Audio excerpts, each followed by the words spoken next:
नमस्कार। भारतवर्ष चैनल में आपका स्वागत है। मन में दुख, पीड़ा, क्रोध, निराशा और खलबली के भाव हैं। समाचार तो आपको मिल ही चुके होंगे। पहला समाचार कर्नाटक के हुबली ज़िले का है, जिसमें नेहा हिरेमत को फैयाज ने बीच सड़क पर दिन के उजाले में उसकी गर्दन पर चाकू घोंप घोंप कर मार डाला। दूसरी घटना मध्य प्रदेश के गुना ज़िले से है, जिसमें अयान पठान ने पड़ोस में रहने वाली हिंदू लड़की को पकड़कर ज़बरदस्ती पहले उसे अपने घर ले गया, उसे अमानवीय यातनाएं दी, यहाँ तक कि उसे पानी के पाइप से, बेल्ट से पीटा और एक दो दिन नहीं पीटा, पूरे महीने तक पीटा है। और ध्यान रहे, वो महीना रमज़ान का था। जब वो लड़की मार खाकर चिल्लाने लगी तो उसके होठों को फेविक्विक से चिपका कर बंद कर दिया, ताकि उसकी चिल्लाने की आवाज़ बाहर ना निकल सके। इतना ही नहीं, उसके गुप्तांगों में लाल मिर्च पाउडर डाल दिया। पीटने से उसके शरीर पर जो घाव बने थे, उन घावों पर नमक डाल दिया, मिर्च पाउडर मल दिया और इस तरह से उसे अमानवीय यातनाएं दी, और पूरे रमज़ान के महीने भर। आप सोच रहे हैं कि अगर ये लॉ एंड ऑर्डर का मामला है, केवल कानून का मामला है, तो ऐसा बिल्कुल नहीं है। यह एक युद्ध है जो कि आपके विरुद्ध छेड़ा जा चुका है। आप युद्ध भूमि में हैं। आप इस युद्ध में भाग लेना चाहें तो भी, ना लेना चाहें तो भी, इस युद्ध को आप पर थोपा जा चुका है और लड़ना ही आपके पास एकमात्र विकल्प है। दूसरा कोई विकल्प नहीं है। अब प्रश्न यह उठता है कि ऐसा क्यों हो रहा है। इस प्रश्न के उत्तर में आपने कई चैनलों में कई तरह की बातें सुनी होगी, देखी होगी। आइए पहली घटना पर विचार करते हैं। हालांकि यह घटना न तो पहली है और न ही आखिरी, फिर भी इस घटना को पहली घटना मानकर इस पर विचार करते हैं।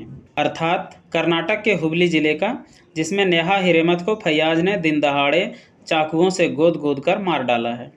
समाचार यह है कि नेहा हिरेमत और फैयाज दोनों ही एक ही कॉलेज से BCA कर रहे थे। फैयाज ने नेहा को निकाह करने के लिए प्रस्ताव दिया और नेहा ने मना कर दिया। तो बस इतने से ही उस लड़की को दिन दहाड़े उसने चाकुओं से गोद कर मार डाला। क्या लगता है केवल इतना ही काफ़ी है? नहीं, केवल इतना ही काफ़ी नहीं है। इसके पीछे वह सोच काम करती है जो कि उसे बचपन से ही मदरसे में सिखाई जाती है, जो कि इस्लामिक किताबों में लिखा हुआ है। हर काफिर मार डालने योग्य है और काफिरों की लड़कियां माले गनीमत होती है। काफिरों का माल असबाब भी माले गनीमत है और वह मुसलमानों की संपत्ति है। काफिर जो भी संपत्ति अपने पास रखे हुए हैं वह अवैध है। कोई भी संपत्ति जो है वह मुसलमान के पास ही होनी चाहिए। तो कोई लड़की इस बात से इनकार कैसे कर सकती है? उसने जब निकाह का प्रस्ताव दिया तो उसे चुपचाप मान लेना चाहिए था। उसने नहीं माना, यह उसकी गलती है। उस गलती की सज़ा अपना सर कटाकर उसे चुकानी पड़ी। इसमें कहीं कोई गलत बात नहीं है। जब वह गिरफ्तार हुआ तो उसके चेहरे पर आप देख सकते हैं कि किसी भी प्रकार का कोई भी दुख उसके चेहरे पर नहीं है। आइए अब दूसरी घटना पर विचार करते हैं। अर्थात मध्य प्रदेश के गुना ज़िले में जो अयान पठान ने अपने पड़ोस में रहने वाली हिंदू लड़की का महीने भर बलात्कार किया, उसके साथ अमानवीय यातनाएं दी उसे। आइए उस पर विचार करते हैं, क्यों उसके साथ उसने ऐसा किया होगा। इस्लामिक पुस्तकों के अनुसार काफिर को आप जितना तंग करेंगे, जितना उसके साथ आप बर्बर कृत्य करेंगे, आपके खाते में उतने ही पुण्य, जिसे उर्दू में सवाब कहा जाता है, सवाब आपके खाते में डाल दिए जाते हैं। अर्थात जन्नत में आपके लिए कमरा बुक हो जाता है। वहाँ पर आप जितना ज़्यादा काफिरों पर जुल्म करते हैं, उतना ज़्यादा अच्छा और ऊंचे दर्जे का जन्नत आपको दिया जाएगा। उतनी अच्छी आपके पास हूरें होंगी। यहाँ पर यह भी बात ध्यान देने की है कि अयान पठान ने उस लड़की को जब अमानवीय यातनाएं दी, तो इससे उसके जन्नत में तो कमरा उसका बुक हुआ ही हुआ, उसके सवाब में तो बढ़ोतरी हुई ही हुई। यहाँ पर भी, इस ज़मीन पर भी जो उस लड़की की प्रॉपर्टी है, वो उसकी प्रॉपर्टी को भी हड़पना चाह रहा था। अयान पठान उस हिंदू लड़की के घर पर भी कब्जा करना चाहता था और इस यातना देने के पीछे वो भी एक उद्देश्य था तो कहने का तात्पर्य यह है कि इस धरती पर भी जो अवैध कब्जा काफिरों ने कर रखा है, उसका भी वो उपाय कर रहा था, अवैध कब्जा हटा दिया जाए। अर्थात काफिरों का जो कब्जा है घर पर, माल पर, असबाब पर, जो कि गलत है, उसे ठीक करते हुए मुसलमान को वापस सौंप दिया जाए। इस्लामिक किताबों के अनुसार इसमें भी कहीं कोई गलत बात नहीं है, और इसी को ध्यान में रखते हुए अयान पठान ने अपना बस काम भर किया है। ये उसका धार्मिक कृत्य है। इसे आप अपराध समझ रहे हैं, लॉ एंड ऑर्डर की गलती समझ रहे हैं, या और कोई बात समझ रहे हैं, तो ये आपकी गलती है। उसके हिसाब से ये पुण्य का काम है। अब आइए देखते हैं इन घटनाओं पर कुरान शरीफ का क्या कहना है। सबसे पहले सूरा अल-निसा यानी चैप्टर 4 आयत नंबर 56। जिन लोगों ने हमारी आयतों का इनकार किया है, उन्हें हम जल्दी ही अग्नि में झोंक देंगे। जब उनकी खालें पक जाएगी तो हम उन्हें दूसरी खालों से बदल देंगे, ताकि वे इस यातना का मज़ा बराबर लेते रहें। बेशक अल्लाह बड़ा ज़बरदस्त हिकमत वाला है। अगला देखिए, सूरा अल-फतह यानी चैप्टर नंबर 48 आयत नंबर 29। मोहम्मद अल्लाह के भेजे हुए नबी हैं।